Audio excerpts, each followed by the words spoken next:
자, 오늘은 물질의 상태 중에서 기체에 관한 설명을 좀 하겠습니다. 특히 기체에서 우리가 화학 1이나 2에서 기체에 관한 여러 가지 성질을 공부를 했는데 거기에서 우리 이상기체에 관해서 배웠죠.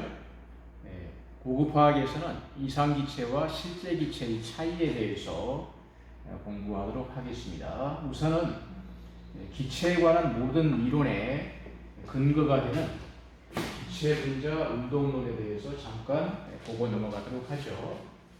자, 기체에 관한 그 분자 운동에 대해서 설명하는 이론은 지금 현재 여기 이렇게 몇 가지 서술을 했습니다만은 우리가 지금까지 이야기한 기체에 관한 모든 성질들은 이 기체 분자 운동론을 근거로 해서 설명하는 것들입니다. 자, 무엇이 있나 볼까요?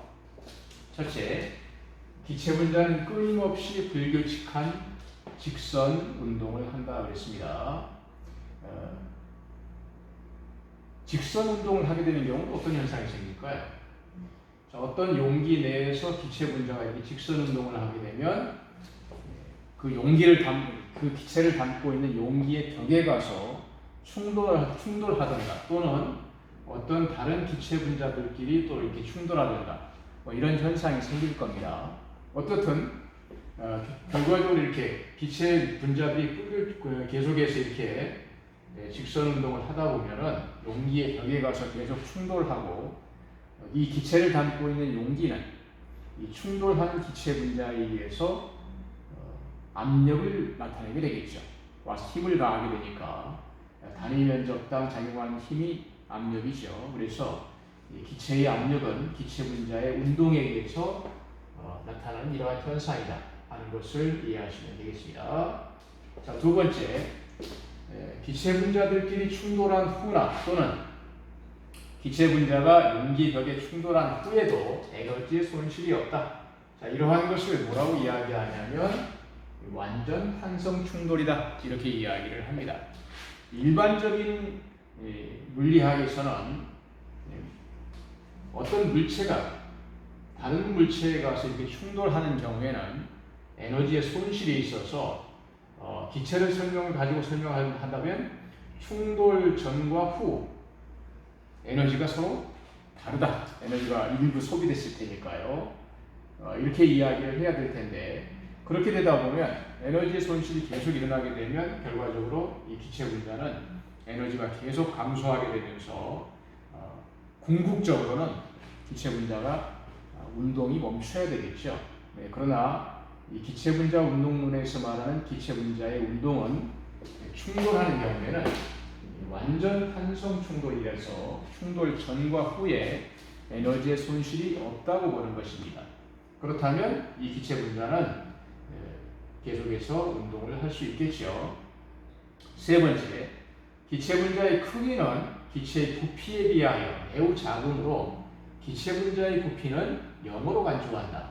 자, 여기서 말하는 기체 분자의 부피를 0으로 한다 하는 것은 기체 분자의 크기에 대한 이야기입니다. 즉, 어떤 용기 내에서 이 기체 분자들이 이렇게 존재하고 있고 이 분자들이 운동을 하고 있을 텐데 제가 그림을 여기 이렇게 그리긴 그렸습니다만은 사실상 분자가 우리 눈에 보이는 것은 아니죠. 이러한 분자들이 크기가 너무 작기 때문에 부피를 0으로 간주를 합니다. 네 번째, 기체 분자 사이에는 인력이나 반발력이 작용하지 않는다. 자, 기체 분자 사이에 인력이나 반발력에 대한 이야기를 하고 있는데 분자 간에는 인력과 반발력이 작용할 수 있죠. 왜냐하면 어떤 기체 분자에는 밖에는 전자가 있으니까 분자와 분자 사이에 전자의 반발력에 의해서 분자 사이에 반발력이 작용할 수 있고 또는 이 핵이 있고 이 전자가 있으니까 핵과 전자 사이에 어떤 인력이 작용할 수도 있고요. 어떻든 간에 또한 이제 우리가 분자 간에 작용하는 힘에 대해서 배웠습니다만은 전자의 침침에 의해서 인력이 생길 수도 있고 또는 반발력이 생길 수도 있는 것입니다. 분자 운동에 의해서. 그러나 이상기체는 인력이나 반발력이 작용하지 않는 것으로 우리가 간주를 합니다. 다섯 번째, 기체 분자의 평균 운동 에너지는 절대 온도에 비례한다. 그러므로 온도가 같으면 기체의 종류에 관계없이 기체 분자의 평균 운동 에너지는 같다. 즉, 기체 분자의 평균 운동 에너지는 절대 온도에 비례한다는 말은 온도가 같을 경우에는 분자의 종류에 관계없이 운동 에너지가 같다. 이렇게 되는 것이죠. 그러면 운동 에너지가 같으면 우리가 일반적인 이러한 식에서 볼 때 이 운동 에너지가 같을 때 질량이 큰 그러한 분자는 속력이 작을 것이고 질량이 작은 분자는 속력이 빠를 것이다 하는 것을 우리가 이야기할 수 있습니다. 어떻든 이 기체 분자 운동론에 완전히 적용되는 기체를 우리가 뭐라고 이야기하냐면 이상 기체다 이렇게 이야기를 하죠.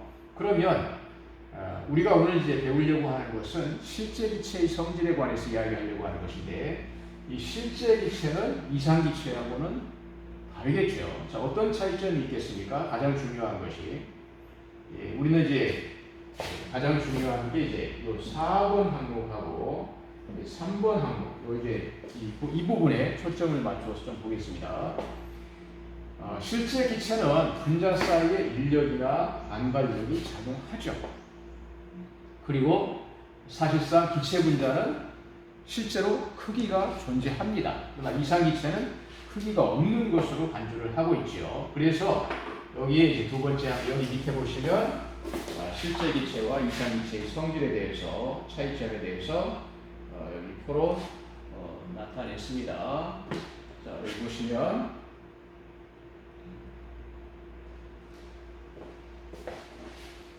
자, 이상 기체하고 실제 기체.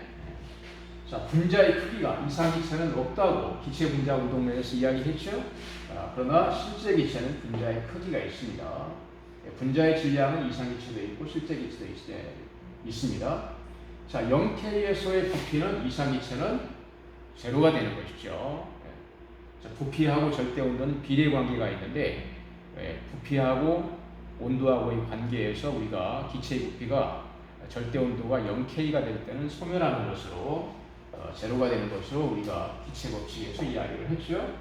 그러나 실제 기체는 0K가 되기 전에 온도를 점점 내려가면 어느 온도에서 액체가 되거나 또는 고체로 변해버리죠. 계속 기체 상태를 유지할 수가 없습니다. 그 다음에 이상 기체는 기체에 관한 기체 분자 운동론이 적용되어서 기체에 관한 관련 모든 법칙들이 완전히 일치하는 것이 이상 기체죠. 그러나 실제 기체는 이 뒤에 이야기하겠습니다만은 이상 기체하고는 다르게 기체에 관한 관련 법칙들이 거의 대부분 완전히 적용되지가 않습니다.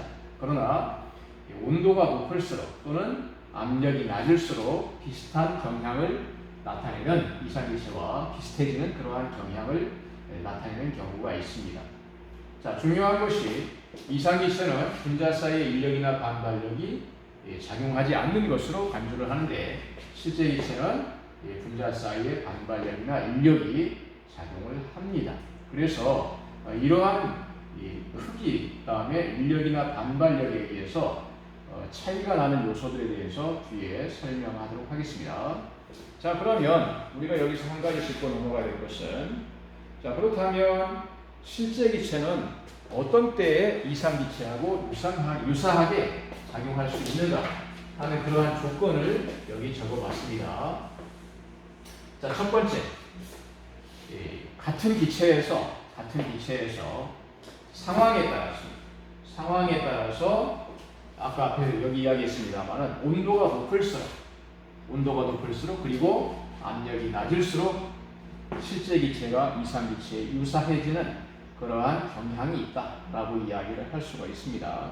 그렇다면 자, 첫 번째, 온도가 높을수록 왜 실제 기체가 이상 기체의 성질에 더 가까워지는가 하는 걸 생각해 보면 온도가 높아지면 기체에게는 어떤 변화가 일어날까요? 자, 일정한 압력에서는 온도가 높아지면 부피가 증가하죠. 그러면 분자 간의 거리가 어떻게 되겠습니까? 더 멀어지게 될 것입니다. 그러면 분자 사이에 인력이나 반발력이 작용한다고 했는데 거리가 멀어지게 되면 이 작용하는 인력이나 반발력의 영향이 더 훨씬 작아지게 될 것입니다. 자, 인력이나 반발력이 전혀 없는 기체가 이상기체이므로 거리가 멀어지면서 그 인력과 반발력이 작용하는 요소가 감소할수록 이상기체에 가까워진다. 이렇게 볼 수가 있겠고, 자, 부피가 변하지 않는 일정한 용기 안에서도 마찬가지로 온도가 높아지면 실제 기체가 이상기체에 가까워진다. 이렇게 볼 수 있는데, 온도가 높아지게 되면 분자의 운동 에너지가 커지고 속력이 빨라지게 되면서 같은 조건에서 분자 간의 인력이나 반발력을 거슬러서 운동하기가 더 쉬워지죠. 그래서 운동 에너지의 영향으로 실제 기체가 이상 기체에 더 가까워진다. 이렇게 이야기를 할 수가 있습니다. 속력이 더 빨라지면서요. 자, 그래서 온도가 높을수록 실제 기체가 이상 기체에 더 가까이 성질이 가까워진다. 라고 이야기를 할 수 있고요. 두 번째 조건은 압력이 낮을수록 왜 실제 기체가 이상 기체에 가까워지는가 하는 것은 에너지는 동일하니까 압력 관계, 압력이 낮아지면 또 기체의 부피는 어떻게 되죠? 압력이 낮아지게 되면 기체의 부피가 또 증가해서 아까 앞에서도 이야기했지만 부피가 증가하게 되면 기체 분자의 평균 거리가 증가한다. 그러므로 인력과 반발력의 영향이 더 감소한다. 그러므로 실제 기체가 이상 기체에 더 가까운 성질을 나타낸다. 이렇게 이야기를 할 수가 있습니다.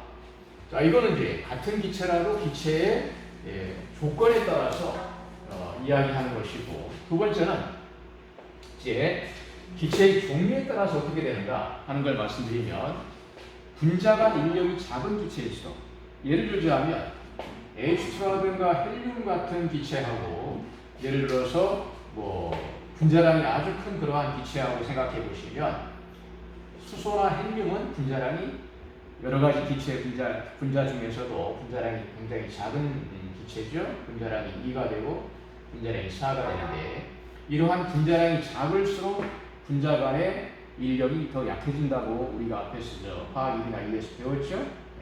그래서 분자 간의 분자량이 작은 기체들이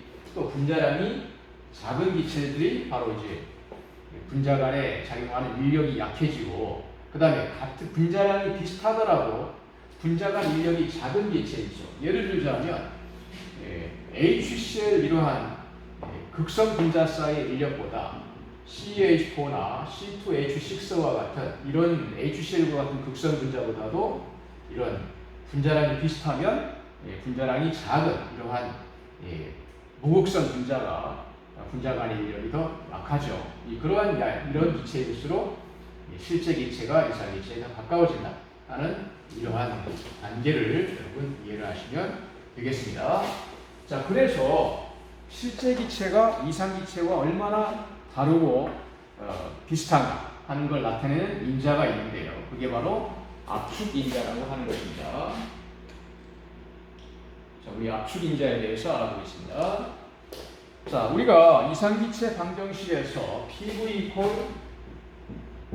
nRT라는 이상기체에는 이러한 이상기체 방정식이 성립한다 라고 우리가 배웠습니다.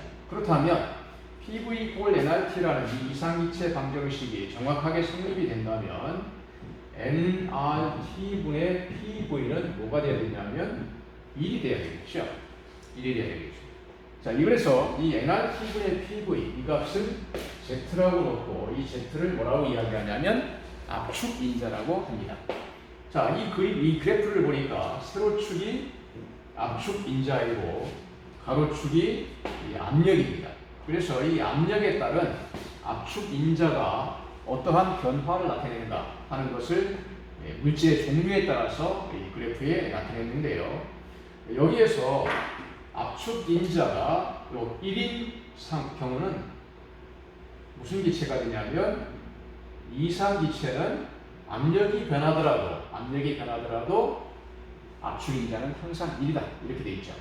자, 일정량의 기체가 일정한 온도에서 압력이 2배가 되면 부피가 2분의 1이 되고 압력이 10배가 되면 부피가 10분의 1이 돼서 이 값은 이상 기체는 항상 압력에 관계없이 1을 유지합니다.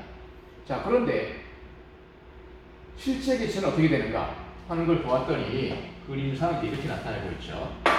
전반적으로 크게 보시면 수소 기체가 다른 기체들에 비해서 그래도 이산기체에 벗어났습니다만 그래도 이산기체하고 가까운 곳에서 그래프가 나타나고 있다 하는 걸 알 수가 있습니다. 그러니까 수소 기체나 헬륨과 같은 이러한 분자량이 작은 기체가 다른 기체들에 비해서 이산기체에서 더 가까운 그러한 성질을 나타낸다 하는 것을 이제 첫째 알 수가 있고요.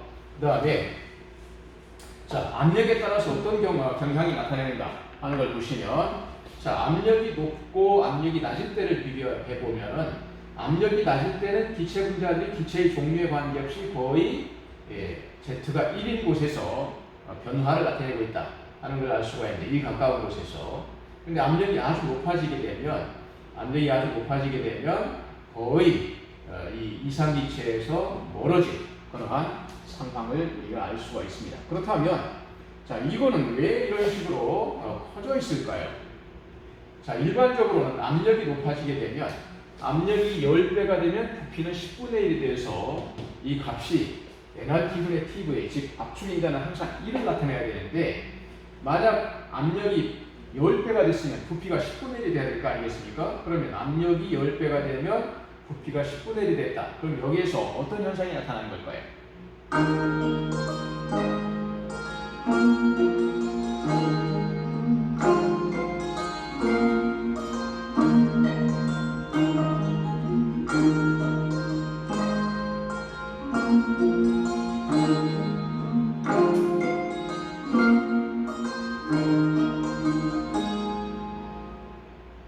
자, 압력이 10배가 되면 부피가 원래는 10분의 1이 돼야 될 겁니다. 그런데 자, 여기 이제 우리가 여기서 한번 생각해 봐야 될 게 자, 이 기체 분자들이 이렇게 크지는 않습니다만 모형적으로 한번 생각을 해 보십시다.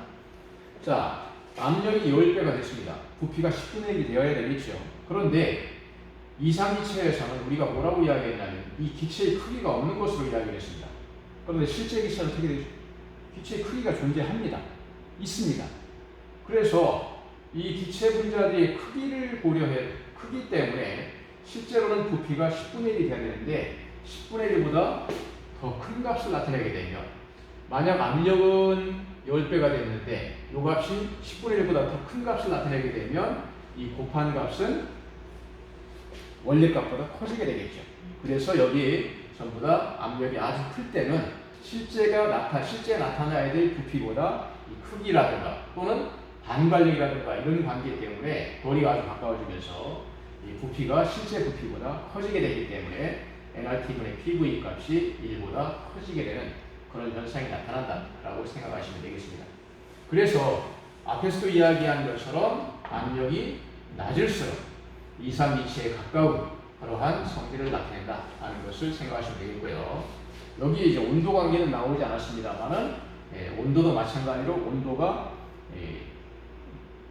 낮을수록 압력은 낮을수록 그다음에 온도는 앞에서 높을수록 이산기체에 더 가까운 그러한 성질을 나타낸다고 그랬죠.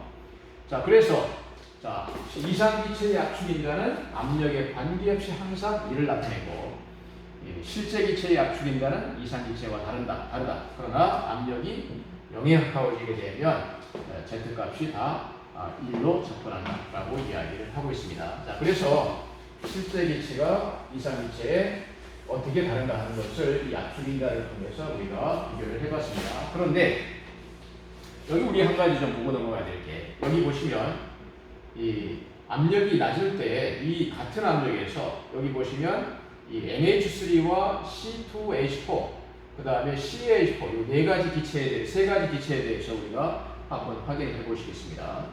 여기가 이제 NH3의 그래프의 변화고 그 다음에 요게 C2H4의 변화고 요게 CH4의 변화입니다. 자, 이산기체 압축인자가 1일 때에 비해서 누가 가장 많이 벗어났냐면 암모니아가 가장 많이 벗어났습니다. 왜 그럴까요? 이 분자량을 보시면 이 분자량이 16이고 요건 분자량이 28인가요? 12, 24, 28이죠? 암모니아는 분자량이 17입니다. 자, 분자량이 뭐 CH4하고 비슷합니다만은 분자량이 C2H4보다는 작죠. 어떻든. 그런데 왜 암모니아가 가장 이산기체에서 멀어졌을까요? 예, 암모니아는 극성 분자이죠. 그래서 분자량이 비슷한 다른 분자에 비해서 분자 간의 인력이 더 크다라고 볼 수가 있겠습니다. 그래서 이산기체에 더 많이 벗어난 것이죠. 자, C2H4와 CH4는 둘 다 무슨 분자이냐면 무극성 분자죠. 자, 무극성 분자인데 이 둘 중에서 C2H4와 CH4하고 어떤 차이점이 있을까요? 자, C2H4는 우선은 우리가 이제 대략적으로 이제 그냥 모형적으로만 그냥 그리겠습니다. C2H4는 탄소 2개의 수소 원자가 4개 있습니다. 그러나 CH4는 탄소 하나에 수소가 4개 있죠. 그러면 단순하게 모형적으로 생각해 보시면 탄소가 하나 더 있죠. 그러니까 크기가 어떻습니까? 크기가 더 이놈이 더 크죠. C2H4가 CH4보다 크기가 큽니다. 그럼 뭐라고 그랬죠? 우리가 이산기체는 크기가 없다 그랬죠. 크기를 비교해 보면 크기가 더 작은 것이 CH4고, 또 두 번째는 분자 간의 인력은 같은 조건에서 비슷한 조건에서 분자량이 클수록 인력이 더 큽니다. 그러므로 C2H4가 CH4보다 인력이 더 크게 작용하죠. 그러므로 C2H4는 분자의 크기도 더 크고 그 다음에 인력도 CH4보다 더 크게 작용하니까 이산기체에서 더 멀어지게 된다라고 우리가 이야기를 할 수가 있습니다. 그래서 CH4보다 C2H4가 이산기체에 더 멀어진 그러한 성질을 나타낸 것이라고 생각하시면 되겠습니다. 이렇게 압축 인자를 통해서 실제 기체는 이산기체와 어떻게 다른가 하는 것을 우리가 비교를 해보았습니다. 자, 그러면 과학자들은 실제 기체가 이산기체와 이렇게 다른 성질을 나타낸다면 실제 기체를 이산기체 방정식에 어떻게 나타낼 것인가 하는 것을 또 과학자들이 연구를 했겠죠. 자, 그것을 연구해서 발표한 사람이 누구냐면 반데르발스입니다. 자, 반데르발스는 1873년에 이산기체 방정식의 결정을 보완한 새로운 식을 제안했습니다. 이 업적으로 1910년에 노벨상을 수상했는데, 자, 이 식을 우리는 반데르발스 식이라고 이야기를 합니다. 자, 어떤 보정을 했을까요? 원래 이산기체 방정식은 PV = nRT였죠. 그러면 반데르발스 식을 보니까 어떤 것을 보정을 했냐면 압력 항목과 부피 항목을 보정을 해줬습니다. 자, 그렇다면 자, 압력에 대해서는 P 플러스 V제곱분의 N제곱 A, 부피에 대해서는 V 마이너스 NP 이렇게 해서 부피에 대해서는 빼주고 압력에 대해서는 더해주는 이러한 보완을 했습니다. 자, 그렇다면 왜 이러한 보완을 했을까요? 한번 생각해 보십시다. 우선 압력에 대해 생각해 보십시오. 자, 압력이 아까 제가 말씀드렸죠. 압력이란 기체 분자에서 왜 나타나는 현상이냐 하면 기체 분자가 있는데 기체 분자가 어떤 용기 안에 있는데 이 기체 분자는 벽에 가서 이렇게 충돌을 합니다. 벽에 가서 충돌을 하게 되면 이 벽은 힘을 받고 단위 면적당 작용하는 힘을 압력이라고 하죠. 자, 그렇다면 이 실제 기체에서는 분자 사이에 인력이나 반발력이 작용하지 이산기체에서는 인력이나 반발력이 작용하지 않는다 그랬는데 실제 기체에 대해서는 이러한 인력이나 반발력이 작용을 한다 그랬습니다. 그런데 우리는 여기에서 이 인력과 반발력에 대해서 자, 이렇게 좀 생각을 해주시면 되겠습니다. 만약 기체 분자가 가서 벽에 부딪히려고 하는데 인력이 작용한다면 어떻게 될까요? 자, 앞에 가는 분자가 가서 벽에 부딪히려고 그러는데 뒤에 가는 분자가 인력이 작용하게 되면 이 벽에 부딪히는 힘이 뒤에서 작용하는 분자의 인력에 의해서 약하게 작용하게 되겠죠. 반발력이 작용한다면 어떻게 될까요? 벽에 가서 충돌을 하려고 하는 뒤에 있는 분자가 가서 더 미는 힘이 작용하는 겁니다. 그러면 압력이 어떻게 될까요? 증가하겠죠. 이렇게 인력과 반발력은 인력은 압력을 감소시키는 효과가 있고 반발력은 압력을 증가시키는 효과가 있다. 이렇게 보시면 되겠습니다. 그런데 이 반발력은 기체 분자하고 분자 간의 거리가 어떤 일정한 거리 내에 안에 들어올 때 크게 작용하고 일정한 거리 밖에서는 이 반발력보다는 인력이 더 중요하게 작용을 합니다. 그래서 우리는 기체 분자는 사실상 굉장히 멀리 떨어져 있기 때문에 이 반발력의 요소보다는 인력의 요소만 가지고 생각하도록 하겠습니다. 그러면 자, 인력의 요소만 가지고 생각하면 이렇게 되겠죠? 자, 분자가 가서 충돌을 하려고 하는데 뒤에 있는 분자가 인력이 작용해서 끌어당기게 된다면 압력은 감소하게 되는 것이죠. 그래서 그 감소하는 압력에 대해서 보정을 해준 값이 바로 이 A라는 상수가 되겠습니다. 그래서 이 압력에 관해서 보정하는 상수가 A이고 B A 값을 어떻게 했죠? 더해 주었습니다. 더했다는 것은 인력 A에서 감소하는 압력, 실제 기체에서는 사실상 A가 제로죠. 이상 기체에서는 A가 제로죠. 실제 기체에 대해서는 어떤 일정한 양만큼 압력이 인력에 의해서 감소하기 때문에 그 감소하는 인력을 더해줘야 nRT라는 값하고 같게 된다 이런 뜻입니다. 자, 그러면 부피에 대해서는 왜 일정한 값을 빼줬을까요? 자, 한번 생각해 보십시다. 이 일정한 공간 내에 기체 분자들이 이렇게 운동을 하고 있습니다. 그런데 이상 기체는 사실상 이 값이 없는 것이죠. 기체 분자가 없는 것입니다. 크기가. 실제 기체는 이 값들이 작용하고 크기가 존재하고 있죠. 그러면 우리가 일반적으로 예를 들어서 0도씨 1기압에서 1몰의 기체는 22.4리터의 공간을 차지하고 있습니다. 그럼 이 22.4리터의 공간은 무엇을 뜻하는 것이냐면 기체 분자들이 이동할 수 있는 공간을 이야기하는 거죠. 그러나 실제 기체는 어떻게 되는 거냐면 이 기체 분자가 차지하고 있는 공간이 있기 때문에 실제로 기체 분자가 운동할 수 있는 공간은 22.4리터보다 어떻게 되겠죠? 작아지게 되죠.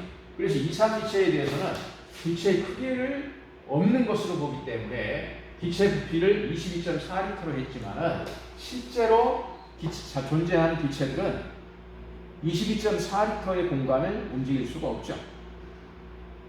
크기가 차지하고 있는 공간을 빼주니까. 그러니까 예를 들자면 실제로 22.4리터의 공간보다 실제로 이제 22.4리터의 공간 내에서 기체 분자들이 이동하는 공간은 기체가 분자 자체가 차지하는 공간만큼은 빼줘야 되는 것입니다. 그래서 이 기체의 크기에 의한 영향 때문에 여기서 실제 기체에 대해서는 그 차지하는 기체 분자의 공간에, 즉 다시 말하자면 크기에 의해서 미치는 영향 때문에 그 값을 고려해서 값을 빼줘야 되는 것입니다. 자, 그러면 내용을 읽어보도록 하겠습니다. 자, 실제 기체는 크기를 갖고 있어서 공간의 일부를 점유하고 있습니다. 그러므로 이상기체 방정식에 대하여 실제 기체 분자가 자유롭게 이동할 수 있는 실제 부피는 용기의 부피에서 기체 분자가 차지하고 있는 부피만큼을 빼주어야 한다 하는 것입니다. 두 번째로 실제 기체 분자 사이에 작용하는 인력으로 인해서 이상 기체의 압력이 감소하게 된다고 그랬죠. 그 감소하는 값만큼을 고려해서 어떻게 해줘야 된다고요? 해줘야 한다. 이렇게 생각하시면 되겠습니다. 그러므로 이때 A하고 B는 압력에 의해서 보정해주는 값이고 크기에 의한 부피에 의해서 보정해주는 값인데 이거는 이제 1몰에 대한 값이기 때문에 이 앞에 몰수 관계를 고려해서 값을 고쳐준 것입니다. 이 상태 방정식을 이상기체 방정식을 고쳐준 것입니다. 자, 그러면 이 압력과 부피에 대해서 보정해준 상수 A하고 B에 대해서 한번 살펴보도록 하겠습니다. 자, 우선 압력 보정 상수 A, 그 다음에 부피를 보정한 상수 B 값을 보시면 기체의 종류에 따라서 이렇게 나열이 되어 있는데, 자, 잘 보시면 이 값 중에 전체 값 중에 여기 이제 나올 예시로 든 기체 중에서 값이 제일 작은 값이 A 값이 제일 작은 기체가 수소 기체입니다. 그 다음에 이제 아르곤도 이제 상당히 작죠. 자, 큰 값을 갖고 있는 게 H2O나 또는 SO2 뭐 이런 값들이 큰 값이고 NO2도 또 이렇게 큰 값을 나타내고 있죠. 자, A는 인력에 의한 영향을 보정해주는 것이기 때문에 자, 수소는 분자량이 매우 작아서 분자 간의 인력이 매우 약한 기체죠. 자, 이산화황이나 물은 어떻습니까? H2O는 극성 분자이고 여기 나와 있는 것들 중에 특히 SO2는 분자량이 아주 큰 기체죠. 그래서 이러한 기체들은 분자 간의 이력이 상당히 크기 때문에 A 값을 큰 값을 주어서 상당히 많이 보정을 해준다. 자, 많이 보정을 해준다는 것은 이상 기체에서 상당히 멀어진 그러한 값을 나타낸다 하는 이야기가 되겠죠. 자, B 값을 보시겠습니다. 자, B 값을 보시면 이 값 중에 마찬가지로 수소기체 값이 수소기체에 관해서 보정해주는 값이 제일 작습니다. 자, 수소기체는 다른 분자들, 여기 나와 있는 다른 분자들에 비해서 크기가 작은 기체다라고 할 수가 있겠죠. 여기 그리고 가장 큰 값을 나타내는 게 여기 보니까 이산화황입니다. 자, SO2는 여기 나와 있는 다른 분자들에 비해서 SO2는 상당히 큰 분자이기 때문에 그래서 이 B 값을 큰 값을 넣어준 것입니다. 그래서 보정을 많이 해줘야 된다 하는 이야기죠. 이렇게 A하고 B 반대발 상수를 통해서 기체들의 성질들을 우리가 실제 기체들의 성질들을 비교해 볼 수가 있습니다. 이상으로 이상 기체와 실제 기체에 관한 몇 가지 성질들에 대해서 강의를 했습니다.